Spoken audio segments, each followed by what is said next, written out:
All right, so welcome to the keynote address for the City Tech Science Fiction Symposium. Before we get started, I just want to say a big thank you to Professor Jason Ellis for all of his hard work, not only in organizing this symposium, but in bringing all 5 of these science fiction symposia together at City Tech. He's doing amazing work bringing science fiction pedagogy to City Tech, and we are very lucky to have him here. I also want to thank my co-organizers, Wynette Clyde and Lucas Kwong, for all of their work behind the scenes, making things run smoothly today. So we are delighted and honored to have Professor Jonathan W. Gray join us today for the keynote address to the Symposium on Race and Science Fiction. I have known Professor Gray for about 17 years now. We met as graduate students at the CUNY Graduate Center. We are both proud HBCU alumni, although he went to the wrong school of Howard University, and I went to the best HBCU, which is Morehouse College.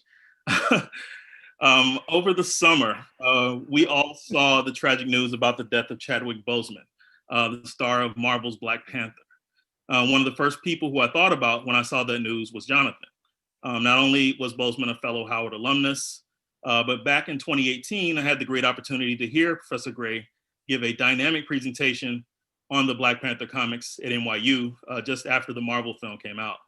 So it was an amazing presentation that showed how the film was the culmination of 50 years of storytelling in the Black Panther comics. So when we were putting together this conference on race and science fiction over the summer, I thought, who better to ask to give our keynote address than Jonathan, who brings so much expertise on science fiction, comics, and Afrofuturism to the table, and who we are fortunate to have right here in our very own CUNY system. So we're happy that he agreed to do so, and I'm really looking forward to hearing this timely and relevant talk on 2 recent pieces of popular media. The talk is titled Past Tense, Future Perfect, American Atrocities in HBO's Watchmen and Lovecraft Country. Jonathan W. Gray is Associate Professor of English at John Jay College and the CUNY Graduate Center. He is the author of Civil Rights in the White Literary Imagination, published by University Press of Mississippi. And I remember when that book started out as a dissertation at the Graduate Center called Innocence by Association. Professor Gray is currently working on a book project titled Illustrating the Race, Representing Blackness in American Comics, which traces depictions of African Americans in comics from 1966 to the present by investigating how the twin notions of illustration, the creative act of depiction, and the political act of bringing forth for public consideration function in these texts.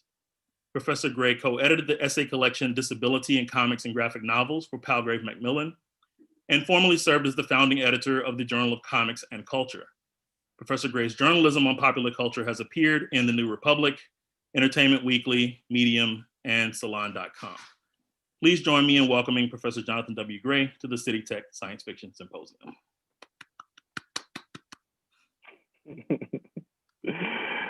Okay, so I forgive you for going to Morehouse after that lovely introduction, sir.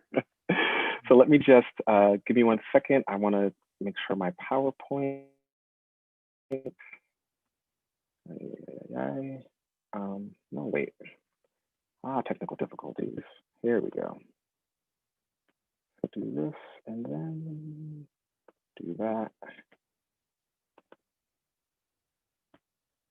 And then do that.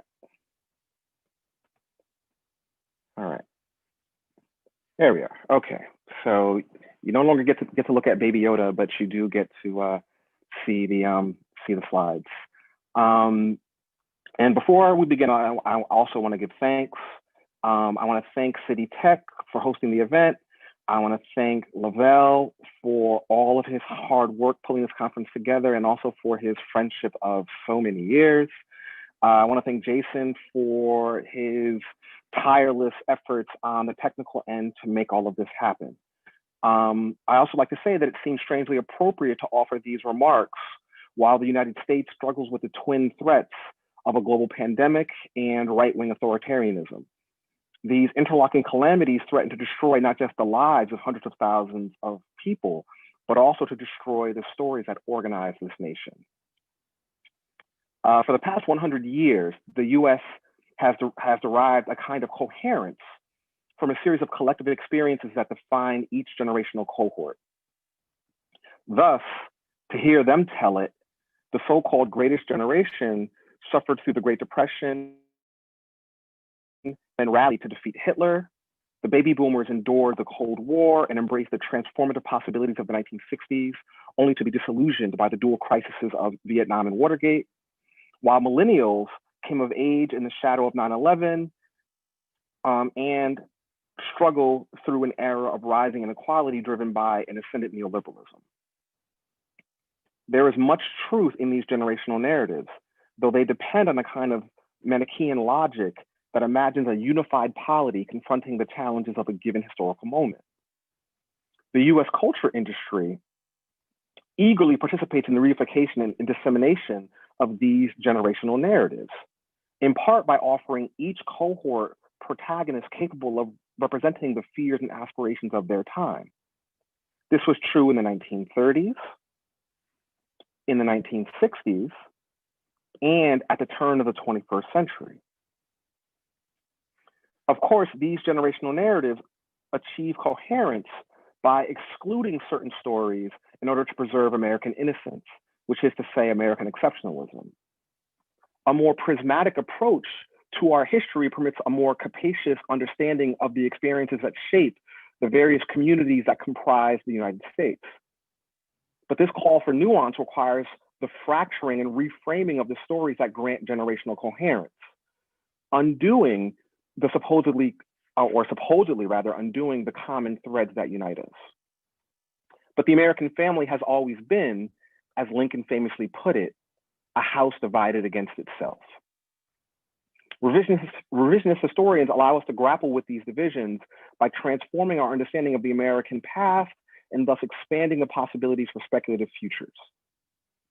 Sadly, consumption of these revisionings, which invariably replace a top-down great man conception of history with something more diffuse and democratic, occur more on college campuses than in the wider society, which has very real consequences in a nation where only 1 in 3 adults has a college degree. And we can look at the last 2 elections and see how that 1 in 3 reality plays itself out.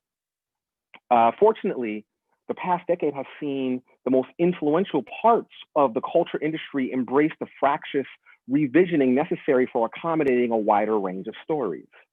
And we see this in art, and here are a couple of examples, in music, and this is the most famous example, Dirty Computer, and in film. And of course, as a proud classmate of Chad's, I was not gonna pass up the opportunity to put him front and center.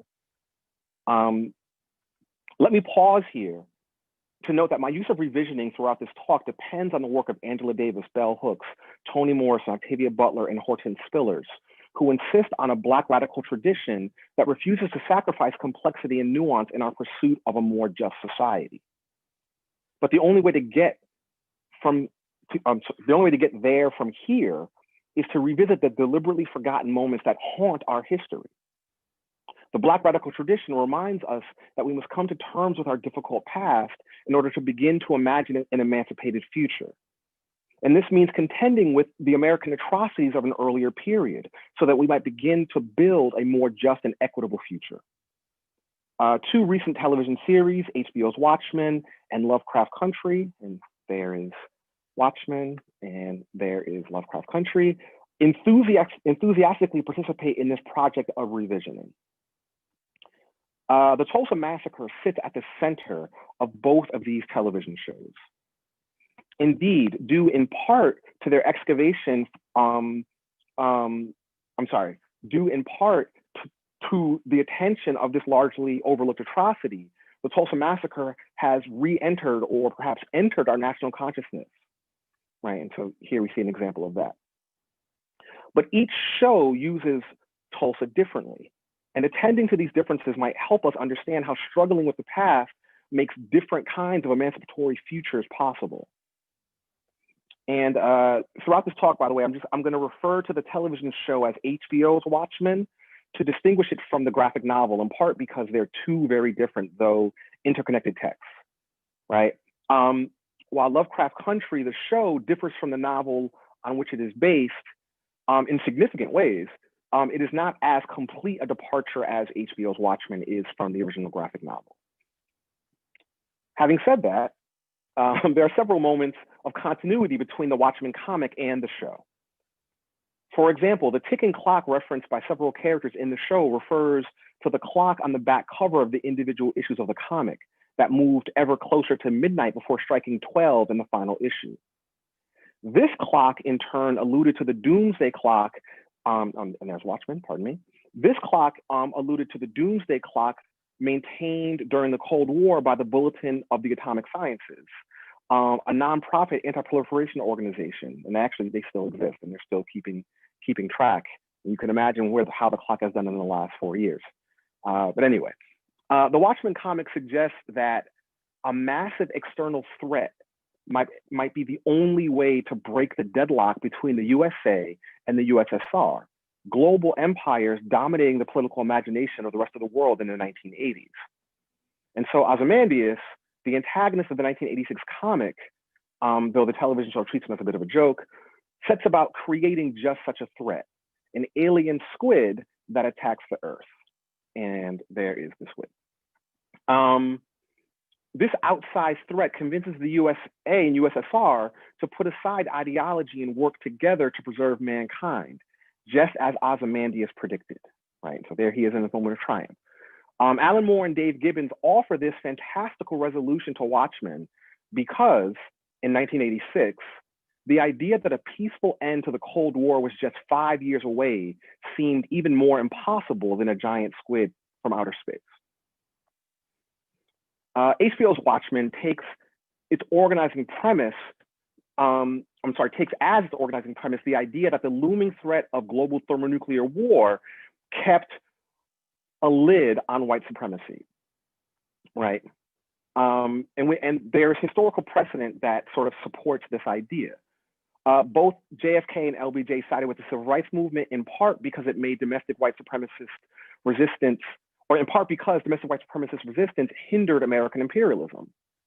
But even political figures hostile to minority rights in general and Black people in particular changed their behavior thanks to the Cold War, right? And probably the clearest example of this is Ronald Reagan.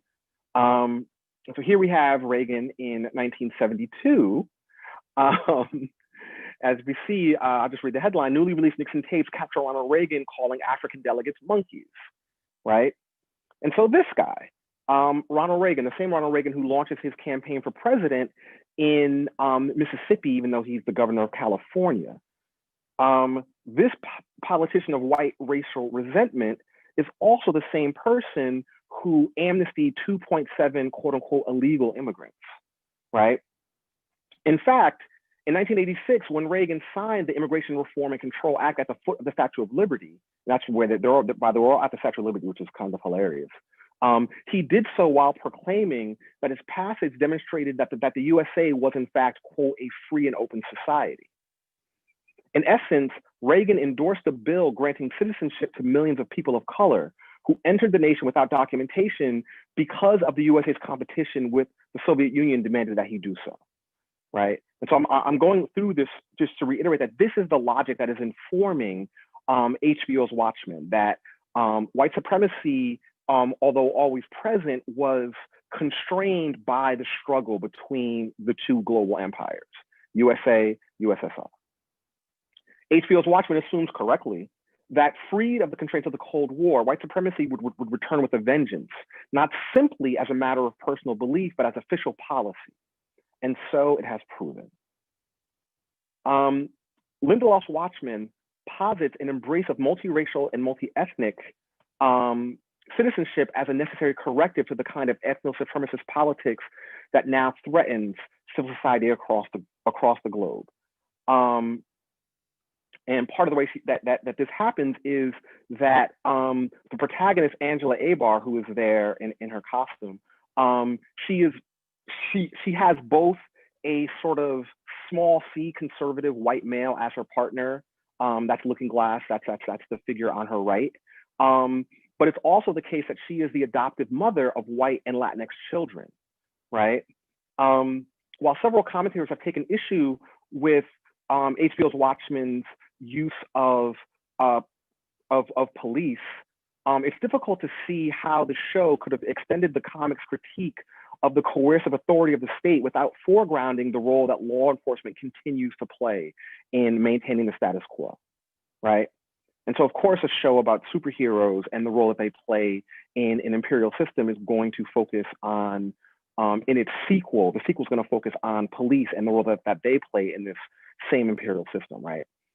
But it's important to note that there's nothing incongruous about African Americans attempting to reform the USA through demonstrations of patriotism. For example, as America entered World War I, W.E.B. Du Bois instructed the NAACP to hold off on agitating for equal rights, trusting that Black soldiers would build an ironclad case for full citizenship through acts of valor in the Great War, right? It's important also to note here that Du Bois is not only a political figure who is running the NAACP, he is also one of the earliest practitioners of Afrofuturism himself. So he's also engaging in speculative fiction, even as he is essentially drafting policy for Black America, right? So we can see how these two things have sort of always gone hand in hand, right? The imagination and the political are linked, right? Okay, so of course, as HBO's Watchmen documents brilliantly, German propaganda attempted to exploit Black soldiers' status as second-class citizens in the U.S. Right. So this is an actual historical document that was dropped by the German soldiers and it was designed to encourage Black citizens, Black soldiers to turn against the American army and basically defect and become fifth columnists, right? And so what I find really powerful about this moment, and I'm just going to skip along since people can't hear it, unfortunately, the dialogue, which is somewhat important. But this moment is significant, and as we skip along, it takes us from this soldier's experience to his son, who is putting on his uniform at home, and then finding the exact same letter that he had put into his pocket, and from there we jump forward to the same son who is now an elderly man who is being confronted by who has lynched a law officer in a poignant reversal, and who is being confronted by his granddaughter, who is a police officer, right? And so it's a really interesting and important scene, and so I'm just going to offer this reading of it, right? This scene takes us through time and space from a German ministry to the front lines in France in 1916, to Tulsa in 1921, right before the Tulsa riots, and again to Tulsa in 2019 at the site of a lynching. The scene establishes twin genealogies that are actually two sides of the same coin. The legacy of white supremacy and its centrality to the maintenance of liberal democracy, that's one side, alongside the trauma inflicted on Black people who attempt to demonstrate their citizenship and belonging through service to the state. That's the flip side. The linguistic shift from German to English reminds us that in the 1930s, the Nazis studied Jim Crow as they sought to reorder their own society and undo the Weimar Republic. And this passage ends, and it's important to get to the end. This scene ends with the title card of the episode. There it is, Martial Feats of Comanche Horsemanship, right? This title card references the young boy's hero. We saw him briefly trying on his father's uniform, the Black cowboy Bass Reeves, while linking Black service not just to attempts at full citizenship, but also to the violence perpetrated against Indigenous people in the West as Buffalo Soldiers, right? The continuity of violence that the scene establishes by linking the Great War to our present moment. In any event, the title card, Martial Feats of Comanche Horsemanship, references the young boy's hero, the Black cowboy Bass Reeves, while linking Black service not just to citizenship, but also to the violence perpetrated against Indigenous people in the West as Buffalo Soldiers. The continuity of violences in this scene, established by linking the Great War to our present moment, identifies seemingly disparate events as part of the same tapestry, right? And here I want to shout out Tiffany King, who calls us to attend to these tensions which is to say not just the tensions around Black citizenship in the face of white supremacy, but the tensions around Black violence towards indigenous peoples in her masterful work, Black Shoals, right? And so again, when I spoke earlier about the necessity of a prismatic fracturing of the national story, this moment this is a hinge moment that demonstrates precisely how that should happen, right? Where we travel conceptually, we travel in time 100 years from 1919 to 2019, but we travel conceptually in many different directions as we try to make sense of precisely what's going on in this scene, right? And one of the things that was said in the scene, and this is the question that the German minister is posing via the leaflets to the Black GIs, what is democracy, right? This is an important question given that our current outgoing president, hopefully outgoing, we'll see, was democratically elected, as were his analogs all across the globe. People like Bolsonaro, people like Boris Johnson, the list, Hungary, Turkey, Brazil, the list goes on and on, unfortunately, right? Is this what we are after the threat of nuclear weapons and or giant squids has been removed? Like this, so this global move to the right, this global move towards authoritarianism, it's not a coincidence that it takes place in the vacuum of the post-war, of the post-Cold War period. So I think one of the questions that Watchmen is trying to ask is this who we are? Not just in the American context, although that's what we're focusing on here, but across the globe. In the absence of the giant squid, of nuclear war, are we going to embrace a kind of violent nationalism that tears all of us apart, right? So as this scene demonstrates, which we didn't get to really participate in, unfortunately, Watchmen, in fact, tells an intergenerational story of African Americans experiencing disappointment and disillusion again and again and again after putting their lives in service of the state. This establishes a depressing but historically accurate continuity that demonstrates how racial injustice continues to erode Black America's possibilities for belonging, while at the same time undermining American democracy, right? And we can just look at what's going on in Michigan right now to see how that works. Lovecraft Country, and that's the slide we're on now, attempts something similar with very different results. While its protagonist, Atticus Freeman, is a veteran of the Korean War, there is very little attention paid to Black people's willing role in US imperialism, with one major exception, which I'll get into below. While the show unflinchingly depicts atrocities committed by Atticus and other Black soldiers during the Korean War, it fails to explicitly address the larger structural issues at play, right? So if I would argue Watchmen tries to uphold the premise of Tiffany King's Black Shoals, I would argue similarly that Lovecraft Country tries to evade it, right? It does so by cataloging in sort of numbing specificity a series of racial violences, but tellingly only the ones that happen to befall Black Americans, right? As the blurb on the novel's cover suggests, Lovecraft Country seems much more focused on exposing America's demons, right? Which is to say white America's demons. And there are demons aplenty. Indeed, at times, Lovecraft Country suffers from too much history.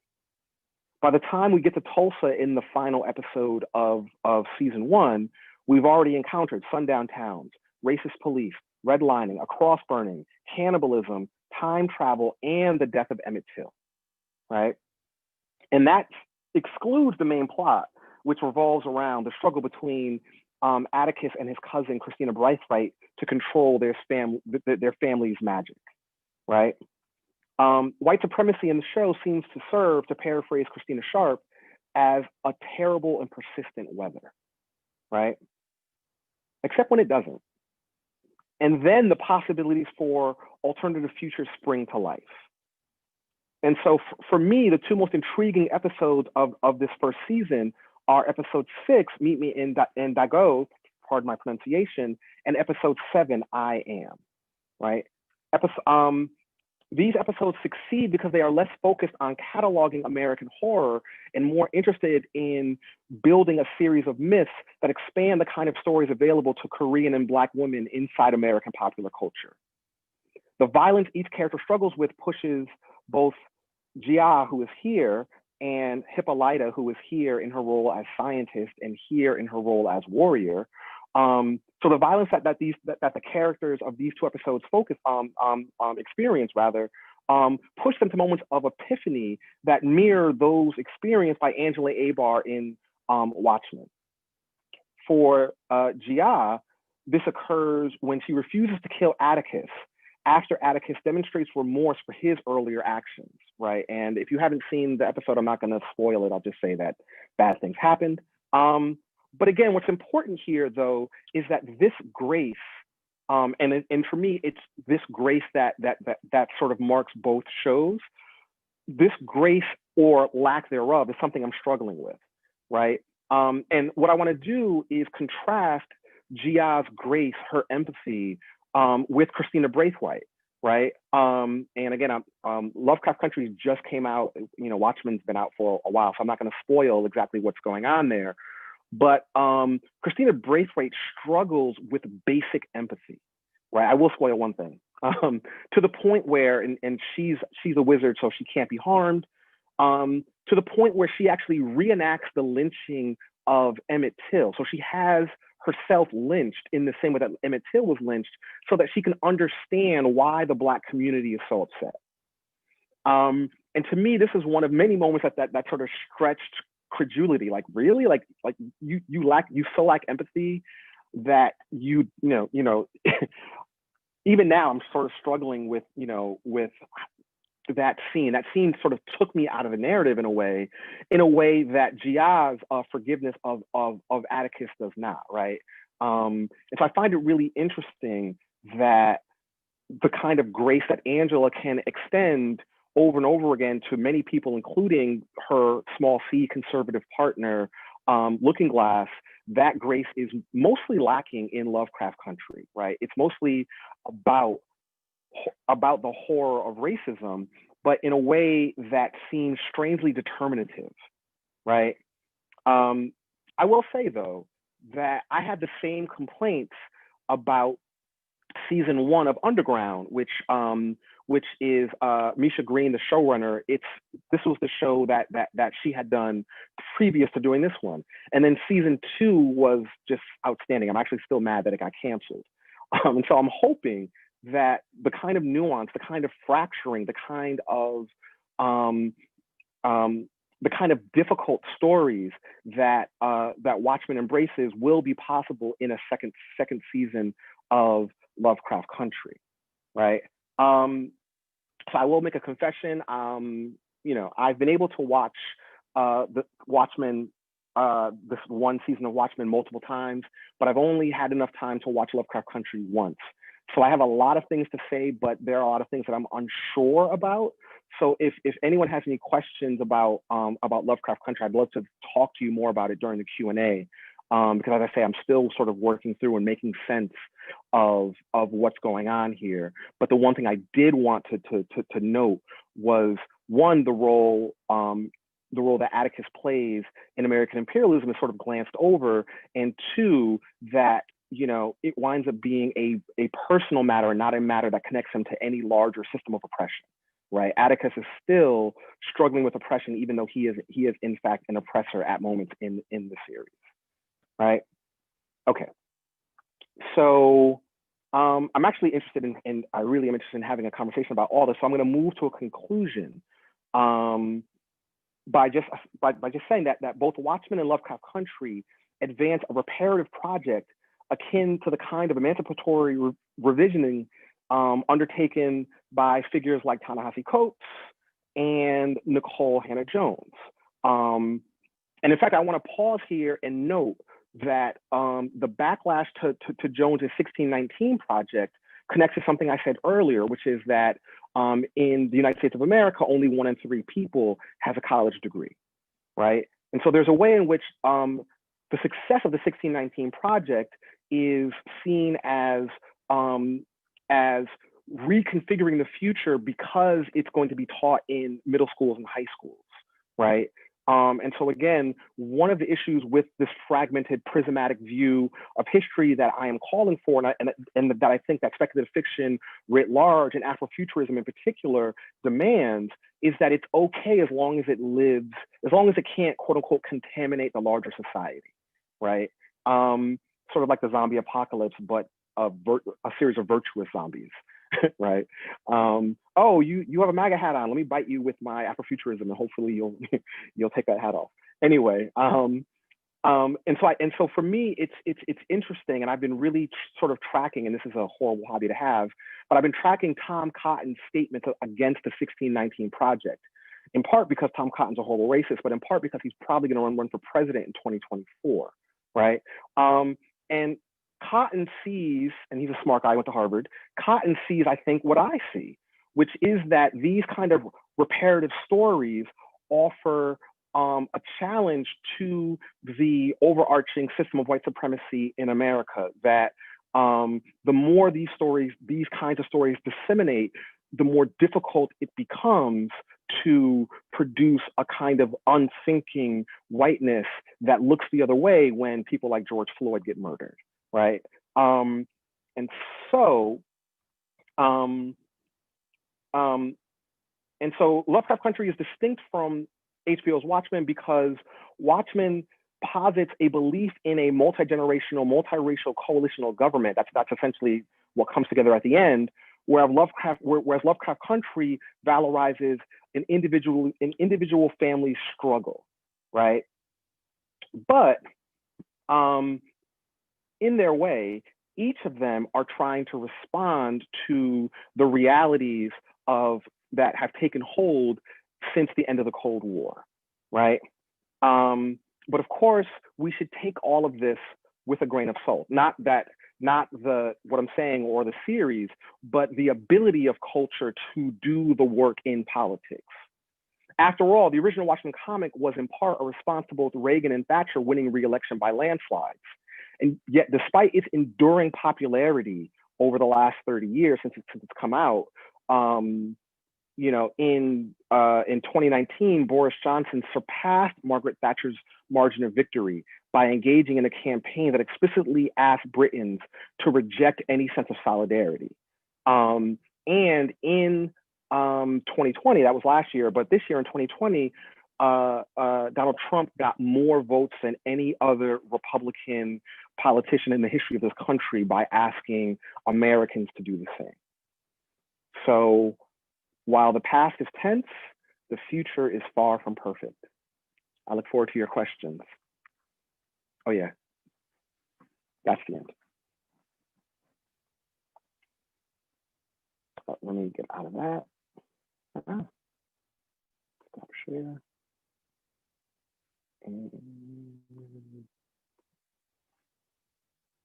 Okay.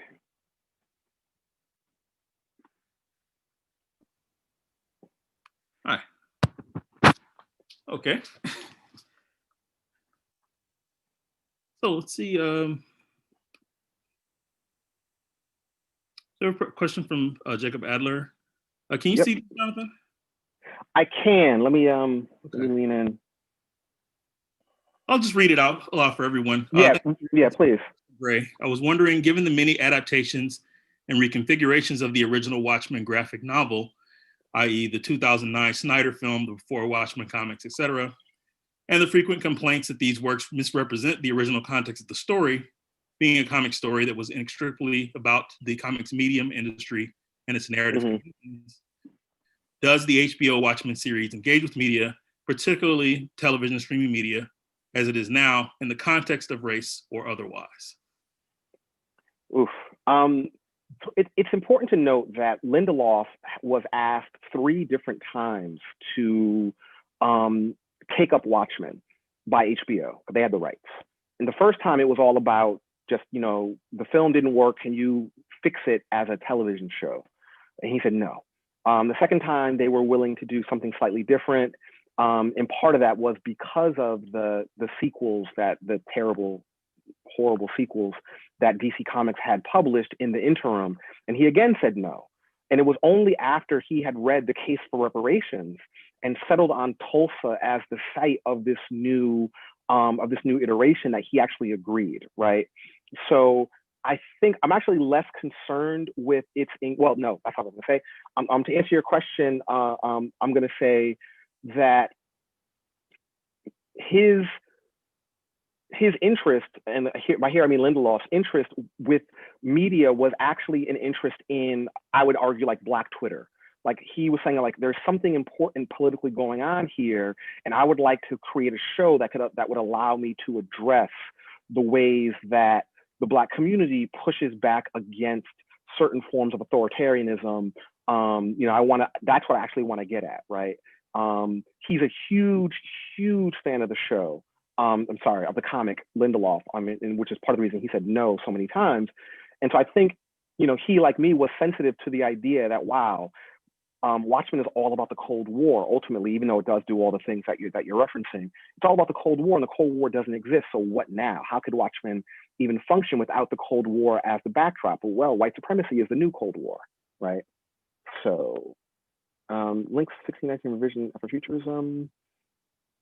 All right, so some of my friends, they're always insisting that I'm not actually a literature professor, I'm actually a historian, and I push back against that. But I do think that we have to understand the archive that is producing the thing, whatever the thing might be, right? And so for me, I'm always interested in sort of getting back to the archive that generates these speculations, right? And of course, it's important. And there's a reason I started my slideshow with Superman and Star Trek and then The Matrix, right? Because each of those is asking different questions and engaging in different kinds of archives, right? And it's fairly easy to begin to sort of to ground yourself in what the creators of those texts were thinking when they initiated them. And so I guess in that way, right? But again, I mean, if you think about, if you put Nicole Hannah-Jones in dialogue with Octavia Butler, for example, I mean, it's sort of easy to see how they're both working different sides of the same project, right? They want a more expansive understanding of, using very different tools and very different methodologies and with very different sensibilities, but they are part of this, this larger Black radical tradition that is calling for, a looser, more fragmented understanding of history, because that will actually be a more just understanding of history as well. Right. And so this is actually one of the things that I'm struggling with when it comes to Lovecraft Country, because again, Lovecraft Country is much more aligned to the personal and much more tied into notions of trauma, right? But again, I think in certain instances, they tend to undercut themselves. There's the instance I referenced with Christina Braithwaite. There's also the instance with Montrose, who is Tick's father, who at one point in cold blood murders a Native American shaman. And it's like, what? It's like, so like, how are you not? And so one of the things that sort of frustrates me is, and in fact, that episode occasioned a firestorm on Twitter, and the creators had to get on and apologize for how they handled that episode, right? And so I do think that there's a, but again, I'm holding out hope for that the second season, if there is one, does a better job of this. And again, on Misha Green's first show, Underground, the first season was so much about family. And it wasn't until the second season that we really got to see the structures of the antebellum South, right? And so I'm hoping that a similar thing happens there. Hey, Tiffany. Just for the sake of our YouTube audience and for the live stream archive, just wanted to put that question out there so everybody knows what you're responding to. The question was by Eli Nugaboren. I'm probably mispronouncing your name, sorry. Can you talk a little more about the ideas of generational trauma that run throughout HBO's Watchmen, Vate, Abar, Lady True, Rorschach's Soldier Children? So that was the question that you just responded to, right? Yes. Okay. All right. And the next question from Tiffany King. Professor Gray, do you have any insight into the exchange between writers, directors like Misha Green and scholars? The week of Indigenous Peoples Day in October, Green apologized for her treatment of Yahima, the two-spirit Arawak individual in episode 4. It could have been a response to the Twitter backlash, but it also could have been a response to some other feedback she received. I recently listened to the podcast Lovecraft Radio and heard one of the writers, Shannon Houston, talk about the extensive reading list that writers were referencing. I think she mentioned Afrofuturism and Afropessimism. Do you know the scholars who are acting as consultants, if any? And she also says, I also want Green's Underground to come back. Yes. Hello, Tiffany. I'm so glad you could make it. I referenced in my talk Black Shoals. Tiffany's the author. It's a wonderful book. Everyone should buy it. But to answer your question, I don't know. And this is, I mean, this is one of those situations where, like, one of the 17 things I'm going to do during the break is try to, like, listen to some more podcasts and get a sense of who was consulting on the show and what was going on. I do know that they had a mostly Black writers' room, and so people had a lot of sort of lived experience when it came to, you know, African American atrocity. But I do think that, like, not having and I did double check this, that there wasn't a Native American or someone like yourself, well versed in Native American, the Native American archives, as far as I can tell there. And so I do think it was a quote unquote innocent mistake in that way. I don't think it was, you know, that they weren't disposing of this character in a sort of a malicious way. But it's important to note that that Jian's episode was written by a Korean American, right? And so the sort of sensitivity and nuance that is demonstrated in that episode is somewhat missing there. But again, I don't expect perfection from the culture, but you know, this is a bone of contention and a moment that people that people definitely critiqued. Lavelle, you want to read the next one? Yes, the next question from Kristen Warner. Do you think Lindelof and the writers felt a bit more comfortable, if that's the right word, with this subtle, not so subtle mode of race consciousness they approached in Watchmen than Green and her writers did with Lovecraft? It felt that the latter show felt far more bombastic about the signposting in ways that felt important, but not always very nuanced. Right. I mean, so when I talk about the sort of prismatic way that that I think, you know, we need to, and you know, many contemporary historians think that we need to understand history, I do think that Watchmen benefits from locating itself in one place. So it's the story of Tulsa, and it can return as many times as necessary to 2019, to that story.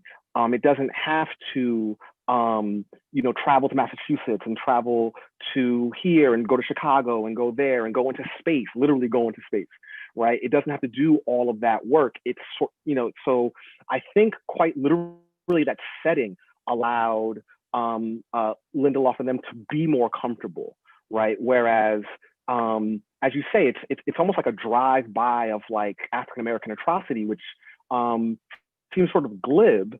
And I don't mean by me, I mean by the show, right? It's just like, hey, can we spend, each of these things is deeply meaningful and deeply important. Like there's a historical archive tied to each, right? And so there's a way in which, you know, the Tulsa archive allowed and grounded Watchmen and made and gave that show the kind of nuance that I think you and I both want from these kinds of stories, whereas the very nature of the way that Lovecraft has been told thus far, you know, it didn't really do that, right? I also do think that its focus on family also makes it more difficult for that to come to the fore as well. And thank you, Christina, for spending the time. Kristen, excuse me. Oof, my brain, I'm tired. Next question. Yeah, Sarah Myers. Why do you think the alternate history narrative in television is gaining so much traction right now in the past few years? I'm thinking of Handmaid's Tale, Watchmen, The Man in the High Castle. Further, how would you characterize alternate history's potentiality for Afrofuturism, Black science fiction? Right. So I have a super cynical answer to this question, which is I think that the turn to things like The Man in the High Castle and The Crown and The Americans comes at precisely the same moment that in contemporary culture, people of color are dominating, right? And so if your historical mode has been to tell stories about white people, and you're looking around, it's like the most interesting people are not white, well then, hey, let's adapt to The Handmaid's Tale, right? So and I'm not saying that with any maliciousness. It's just like this. It's easier for for an executive in Hollywood to wrap their mind around The Handmaid's Tale versus versus an instance of Afrofuturism, right? Like I would love for someone to remake Space is the Place. Like that should be easy. Let's hire Janelle Monáe. Let's get let me think of who would be a good director. But a budget of $40 million, let's make it happen. Let's do like a revisioning of this thing, an updating of this thing, since Hollywood never wants to do anything original anyway. But again, there's a kind of cultural competency that is required that I think is just lacking, right? And to be fair, there's a recent cultural product, Hillbilly Elegy, which just came out to horrible reviews. And I think part of the reason is because for these people, Appalachia is an idea, right? They don't know any, sort of working class people from that place. And so, the story fails because of it, right? But yes, I'm not necessarily hopeful, but I'll take what I can get. All right, and I think this will be the last one.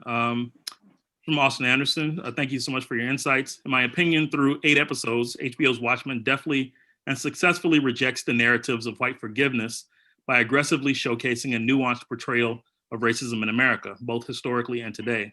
And yet, episode 9 ends with a fairly typical superhero victory, where we see, spoiler, the white supremacy clearly lose and a victory of an almost neoliberal future. What are your thoughts on this ending?